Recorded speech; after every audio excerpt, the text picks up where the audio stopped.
Halo pemirsa GPR TV dari Sabang sampai Paroke dari Miangas hingga Pulau Rote. Bertemu lagi bersama saya Bunda Azari Disak dalam program Kominfo Newsroom. Halo pemirsa GPR TV dari Sabang sampai Paroke.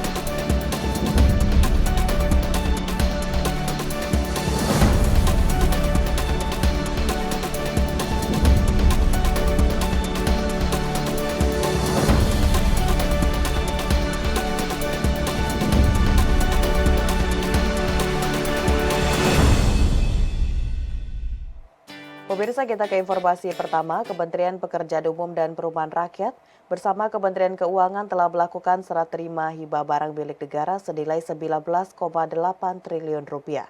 Serah terima barang milik negara ini merupakan kegiatan tahap 2, sementara tahap 1 telah dilakukan pada 29 Maret 2022 lalu.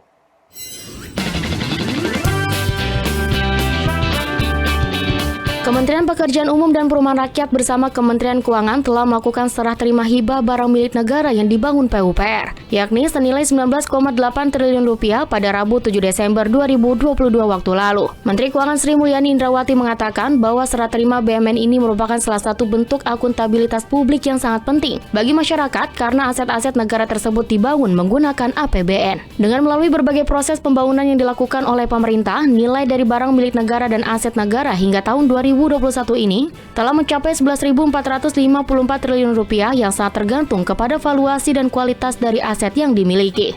Dan saya senang karena ini merupakan salah satu bentuk akuntabilitas publik yang sangat penting bagi masyarakat kita. Kenapa ini adalah akuntabilitas publik yang sangat penting? Tadi yang telah disampaikan oleh Pak Sekjen Kementerian PUPR, aset-aset negara atau sering disebutnya adalah barang milik negara itu dibangun menggunakan APBN, Anggaran Pendapatan Belanja Negara. Kita sering menggunakan di dalam komunikasi publik hashtag uang kita.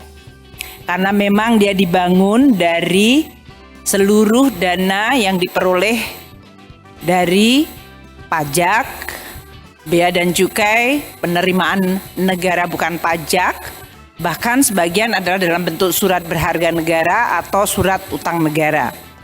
Oleh karena itu kita harus selalu bisa menyampaikan ke publik hasil dari berbagai penerimaan negara dari berbagai sumber, sehingga masyarakat memahami bagaimana pengelolaan uang negara itu dilakukan dan melihat hasil nyatanya. Pada kesempatan yang sama, Sekretaris Jenderal Kementerian PUPR Muhammad Zainal Fatah mengatakan, total nilai BUMN yang telah dihibahkan sebesar 221,58 triliun rupiah dan untuk BUMN yang dialih statuskan penggunaannya sebesar 1 triliun rupiah. Lebih rinci, BUMN tersebut diberikan untuk kategori alih fungsi penggunaan diberikan kepada 3 kementerian lembaga, sedangkan kategori hibah diberikan kepada 4 pemerintah provinsi, 30 pemerintah kabupaten kota, 1 yayasan dan 1 perguruan tinggi. Zainal Fatah juga menambahkan serah terima ini merupakan upaya percepatan penyerahan infrastruktur yang telah dibangun oleh Kementerian PUPR yang didanai oleh APBN untuk dapat dimanfaatkan seluas-luasnya bagi masyarakat.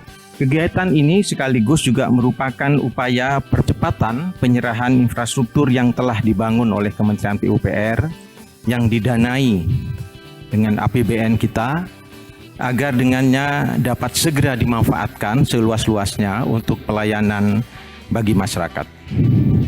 Tentu ini bagian dari amanah tata kelola APBN dan pengelolaan barang milik negara sesuai dengan Undang-Undang Nomor 1 Tahun 2004 tentang Perbendaharaan Negara. Ibu, Bapak hadirin yang kami hormati, seluruh infrastruktur yang telah selesai dibangun oleh Kementerian PUPR selaku pengguna barang yang sejak awal direncanakan untuk diserahkan kepada pihak kedua, akan dilakukan serah terima BUMN-nya kepada kementerian, lembaga, pemerintah daerah, yayasan, ataupun perguruan tinggi dalam mendukung penyelenggaraan tugas masing-masing kepada publik. Informasi selanjutnya, pemirsa, Direktur Jenderal Perimbangan Keuangan Kementerian Keuangan Republik Indonesia Luki Alfirman membuka Forum Internasional Tahunan ke-11 tentang Pembangunan Ekonomi dan Kebijakan Publik. Dalam sambutannya, Luki menekankan pentingnya ekonomi hijau sebagai peluang pertumbuhan baru.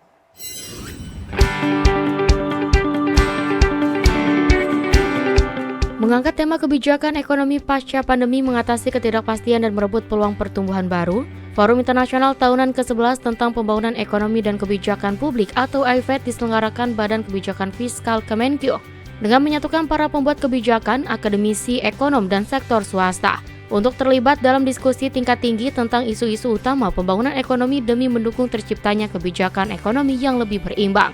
Dalam pembukaannya, Direktur Jenderal Perimbangan Keuangan Kementerian Keuangan Republik Indonesia Luki Alfirman mengatakan, IFED ke-11 memfokuskan 3 topik utama yaitu kebijakan makrofiskal dalam mengatasi tantangan terkini, serta mendorong pertumbuhan yang lebih berimbang, inklusif, dan berkelanjutan pasca pandemi COVID-19. Kemudian arah kebijakan ekonomi ke depan dalam memanfaatkan perubahan dan peluang yang muncul dan pengembangan lebih lanjut untuk rangka ekonomi dan pembiayaan hijau. Ketiga, topik ini dipilih di tengah upaya pemulihan ekonomi seiring meredanya pandemi COVID-19, di mana dunia ini sedang dihadapi tantangan baru akibat konflik geopolitik dan di saat yang sama dunia juga tidak dapat menghindari tantangan terkait perubahan iklim yang akan segera terjadi. This will eventually affect the life and livelihood of the people.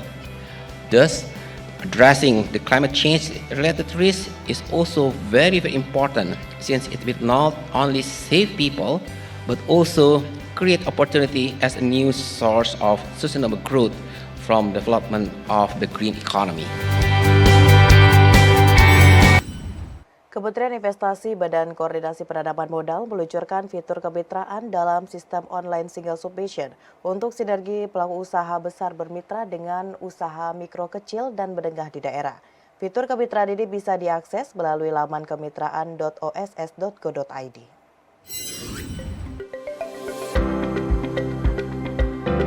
Kementerian Investasi Badan Koordinasi Penanaman Modal meluncurkan fitur kemitraan dalam sistem online single submission untuk memudahkan pelaku usaha besar bermitra dengan usaha mikro kecil dan menengah di daerah. Dalam acara Forum Kemitraan Investasi, Deputi Bidang Pengembangan Iklim Penanaman Modal Kementerian Investasi Yuliot menyebutkan bahwa fitur tersebut dapat diakses melalui laman resmi kemitraan.oss.go.id. Mengacu pada Peraturan Menteri Investasi Kepala BKPM Nomor 1 Tahun 2022, Yuliot juga menjelaskan bahwa pihaknya bersama dengan Badan Siber dan Sandi Negara telah melakukan sosialisasi kepada masyarakat mengenai layanan kemitraan pada sistem OSS. Sehingga terhitung sejak bulan Februari sampai dengan 5 Desember 2022, Kementerian Investasi mencatat bahwa kemitraan kesepakatan kerjasama antara usaha besar PMDN dengan UMKM di daerah telah menyerap sebanyak 235 usaha besar dan 421 UMKM di daerah dengan nilai pekerjaan lebih kurang 4,46 triliun rupiah. Untuk lebih memudahkan pelaku usaha besar PMDN dan PMA memilih UMKM di daerah, telah disempurnakan fitur layanan pada sistem OSS yang memungkinkan pelaku usaha besar melihat calon mitra UMKM di daerah dan sebaliknya UMKM dapat melihat peluang usaha kemitraan pada sistem OSS. Untuk layanan kemitraan pada sistem OSS telah dilakukan sosialisasi kepada masyarakat dan juga sudah dilakukan kehandalan security system oleh Badan Standarisasi Badan Cyber dan Sandi Negara atau BSSN dengan subdomain kemitraan.oss.go.id. Pada kesempatan yang sama dalam sambutannya secara virtual, Menteri Investasi Kepala BKPM Bahlil Lahadalia menjelaskan momentum pertumbuhan ekonomi Indonesia yang sedang baik ini tidak terlepas dari peran pengusaha. Lebih lanjut, Bahlil juga mendorong pengusaha besar dengan pengusaha UMKM daerah untuk berkolaborasi bersama, menciptakan peluang bagi orang-orang daerah agar menjadi tuan rumah di negerinya sendiri. Saya harap semua investor investasi sekarang tanpa mengendap-endap bulu, mau dari negara manapun, kita sudah harus mewajibkan mereka untuk berkolaborasi. Kasih mereka sumber daya alam, itu adalah bagian kewajiban kita. Tapi mereka harus berbagi untuk bagaimana memberdayakan orang-orang daerah agar orang-orang daerah menjadi tuan di negerinya sendiri. Informasi selanjutnya pemirsa, Direktorat Jenderal Pengendalian dan Penertiban Tanah dan Ruang, Kementerian Agraria dan Tata Ruang Badan Pertahanan meluncurkan layanan online Jisliner. Peluncuran website Jisliner ini merupakan sistem informasi berbasis geografis dan merespon kebutuhan teknologi pada era keterbukaan informasi dan transparansi digital.